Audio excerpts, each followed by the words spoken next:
Hello guys, स्वागत है आपका अपने यूट्यूब चैनल स्टडी विद अमन कुल में। आज हम लाए हैं क्लास 9 के बच्चों के लिए आपका सामाजिक विज्ञान का 2022-23 सिलेबस 23 ईयर का सिलेबस देखेंगे हम। ये जो सिलेबस है सीबीएसई ने भी डाला था, बट डिपार्टमेंट भी डालती है क्योंकि सीबीएसई का सिलेबस टफ़ होता है थोड़ा समझने के लिए। पर डीओई का जो ये डिपार्टमेंट डालती है ये आपको टर्म वाइज बताती है, सिलेबस टर्म वाइज होता है, पर एग्ज़ाम आपका पूरा एक ही होगा इस बार भी। इस बार आपका एग्ज़ाम एक ही बार होगा, पर टर्म वाइज सिलेबस दे रखा है, यानी टर्म 1 का सिलेबस अलग है, टर्म 2 का सिलेबस अलग है, पर दोनों को मिला के लास्ट में आपको एक ही एग्ज़ाम देना है। तो यहाँ पे हम देख लेते हैं, आपकी 4 बुक है, इतिहास, भूगोल, लोकतांत्रिक राजनीति और अर्थशास्त्र। सारी बराबर मार्क्स की हैं, सारी 20-20 मार्क की आएंगी ही, और टोटल आपका 80 मार्क्स का पेपर आएगा। तो यहाँ पे सबसे पहले हम टर्म 1 का सिलेबस नोट करते हैं। टर्म 1 का सिलेबस आप लिखेंगे, चैप्टर नंबर 1 आ जाएगा फ्रांसीसी क्रांति, चैप्टर नंबर 2 यूरोप में समाजवाद एवं रूसी क्रांति, चैप्टर नंबर 3 नाज़ीवाद और हिटलर का उदय। फिर हम भूगोल में बात करें तो चैप्टर नंबर 1 भारत आकार और स्थिति, चैप्टर नंबर 2 भारत का भौतिक स्वरूप और चैप्टर नंबर 3 अफवाह। फिर हम बात करें तो लोकतांत्रिक राजनीतिक वाली बुक में चैप्टर नंबर 1 लोकतंत्र क्या और लोकतंत्र क्यों, चैप्टर नंबर 2 संविधान निर्माण और चैप्टर नंबर 3 चुनावी राजनीति। ये 3 चैप्टर आपके आ जाएंगे लोकतांत्रिक राजनीति वाली बुक से। अर्थशास्त्र में आपके 2 ही चैप्टर आएंगे, पालमपुर की कहानी और संसाधन के रूप में लोग, ये 2 चैप्टर है। और बाकी आपकी इतिहास में भी 3 चैप्टर हैं, लोकतांत्रिक राजनीतिक में भी 3 चैप्टर हैं और भूगोल में भी 3 चैप्टर हैं। ये जितना भी सिलेबस मैंने अभी आपको बताया, जितने चैप्टर बताए, ये आपके 30 सितंबर 2022 वाली डेट तक कंप्लीट हो जानी चाहिए। फिर आपका मध्यवर्ती परीक्षा होगी, इसी सिलेबस के बेस पे मिड टर्म का एग्ज़ाम होगा। यहाँ आपका टर्म 1 ख़त्म होता है।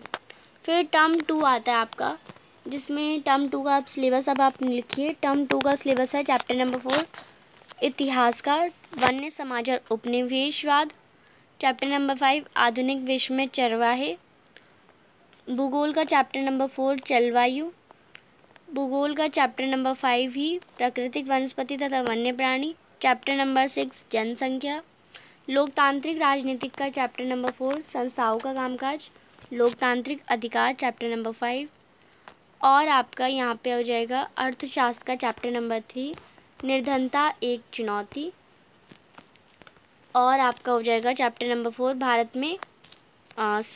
भारत में खाद्य सुरक्षा। तो ये चैप्टर आपके आएंगे। अब इतने चैप्टर मैंने आपको टर्म 2 का सिलेबस भी बता दें, ये आपका टर्म 2 का सिलेबस हो गया। ये सिलेबस आपको 31 जनवरी 2023 तक कंप्लीट कर लेना है। अब यहाँ पे क्या करना है, उपयुक्त पाठ्यक्रम यानी टर्म 1 भी कंप्लीट कर लेना है, टर्म 2 भी। टर्म 1 तो कंप्लीट हो ही गया था उस महीनों में, अब टर्म 2 भी कंप्लीट कर लेना है, क्योंकि पेपर में टर्म 1 का सिलेबस भी आएगा और टर्म 2, क्योंकि जो वार्षिक परीक्षा यानी फाइनल टर्म का आपका एग्ज़ाम होगा उसमें संपूर्ण पाठ्यक्रम यानी टर्म 1 भी आएगा और टर्म 2 भी आएगा। टर्म 1 के जितने चैप्टर पढ़े थे और टर्म 2 के भी चैप्टर, ये सारा आएगा, तो फिर आपकी एग्ज़ाम होगा। यहाँ पे परियोजना कार्य का बता रखा है, आपको एक आपदा प्रबंधन पर एक परियोजना, एक प्रोजेक्ट बनाना होगा। उसकी सटीकता और मौलिकता विश्लेषण 2 मार्क्स की देखी जाएगी। आपने कितनी क्रिएटिविटी करी है वो 2 मार्क्स की देखी जाएगी। आप उसके बारे में कितना जानते हो, उस टॉपिक के बारे में, वो 1 मार्क्स का। टोटल 5 नंबर का ये प्रोजेक्ट होगा आपका।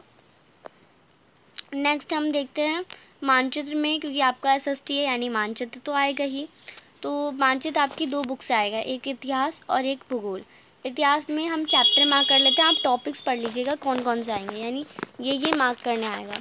तो चैप्टर नंबर 1 फ्रांसीसी क्रांति में से आएगा, चैप्टर नंबर 2 यूरोप में समाजवाद और रूसी क्रांति से आएगा, चैप्टर नंबर 3 नाज़ीवाद का हिटलर का उदय। ये आपका जो मैप का सिलेबस हो जाएगा, ये टर्म 1 टर्म 2 दोनों के लिए है। भूगोल में आपका चैप्टर नंबर 1 भारत आकार और स्थिति, चैप्टर नंबर 2 भारत के भौतिक लक्षण, चैप्टर नंबर 3 अफवाह, चैप्टर नंबर 4 जलवायु, चैप्टर नंबर 5 प्राकृतिक वनस्पति तथा वन्य प्राणी और चैप्टर नंबर 6 जनसंख्या। इन सभी में से आपका मैप आ सकता है। मैप आपका हिस्ट्री की बुक में से 2 नंबर का आएगा और ज्योग्राफी की बुक यानी भूगोल की बुक में से 3 नंबर का आएगा। बुक के यहाँ पे आपको नाम दे रखे हैं, ये आपकी 4 बुक है, आप यहाँ पे देख सकते हैं, ये 4 बुक है। अब यहाँ पे आपको क्वेश्चन पेपर का डिज़ाइन दे रखा है। रिमेंबरिंग और अंडरस्टैंडिंग 35% यानी 28 मार्क्स की आएगी। अप्लाइंग आपकी 15 मार्क्स की आएगी। आंसर को फॉर्मुलेट करना, क्रिएट करना, ये 32 मार्क्स का आएगा।